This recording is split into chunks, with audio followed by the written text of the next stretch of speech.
Hey guys, কি অবস্থা সবার? তো চলে আসলাম আজকে সকালে একটা নতুন ভিডিও নিয়ে। আজকে দিনাজপুর সরকারি কলেজ সম্পূর্ণ ভিউ করব। এটা হচ্ছে সামনের দিক। দিনাজপুর সরকারি কলেজে ঢুকতে প্রথমে কলা ভবন পড়ে এবং সামনে একটা গোল চত্বর পড়ে। চত্বরের চতুর্দিক দিয়ে চতুর্থ রাস্তায় গেছে। আমি ভাবতে পারিনি আর কি, আমি যতটা বড় ভাবছিলাম দিনাজপুর সরকারি কলেজ, আসলে এটা ভিতর থেকে দেখতে তার থেকেও বড়। তো আমি চাচ্ছিলাম পিছন দিক থেকে আমি যাত্রা শুরু করবো। পিছনে আছে কিন্তু সর্বপ্রথমে কমার্স ভবন। এই কমার্স ভবন এটি মূলত যত বড় বিল্ডিংটা আছে এটা সম্পূর্ণ হচ্ছে একটা কমার্স ভবন। আর তার কমার্স ভবনের সামনে আর কি একটা বড় মাঠ আছে খেলাধুলার জন্য। এটা এত বড় হবে এটা আসলে ভাবতে পারিনি। ছোটখাটো একটা দিনাজপুরের পাটের সমান বলা চলে।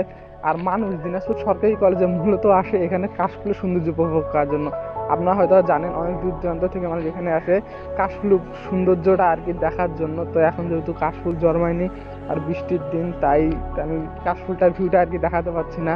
আর আপনারা জানেন কিছুদিন আগে এখানে নোবেল আসার কথা ছিল, কিন্তু নোবেল আসেনি। আর নোবেল গান গাইতে না আসার কারণে এখানে অনেক বড় একটা ক্ষতি হয়। মানে সবাই আর কি ক্ষুব্ধ হয়, এখানে ভাঙচুর অনেক কিছুই করে। আর এটা হচ্ছে দিনাজপুর সরকারি কলেজের শহীদ মিনার, বা যাকে স্মৃতিসৌধ বললেও চলে আর কি। আর এই কলেজ সম্পর্কে যদি বলি, এখানে সায়েন্স, কমার্স, আর্টস তিন ধরনের স্টুডেন্ট রয়েছে। আর আমারও অনেক ইচ্ছা ছিল আর কি এখানে পড়াশোনা করবো, বাট কি বলবো, যে জিনিসটা একটা আছে ফাঁকিবাজি দেওয়ার কারণে আর কি মানে পড়তে পারিনি। তো বাসা থেকে হঠাৎ আমাকে কল দিছিল, আর বেশি কিছু দেখাতে পারলাম না। তো হঠাৎ আমাকে আর কি বাসা যেতে হচ্ছে আর্জেন্টলি। তো এখানে যদি লোকেশনটা বলি, তাহলে আপনাদের দিনাজপুর টার্মিনাল হয়ে আসতে হবে, তাহলে আপনার দিনাজপুর সরকারি কলেজে আসতে হবে। তো তুমি ভালো থাকবেন, সুস্থ থাকবেন, আল্লাহ হাফেজ।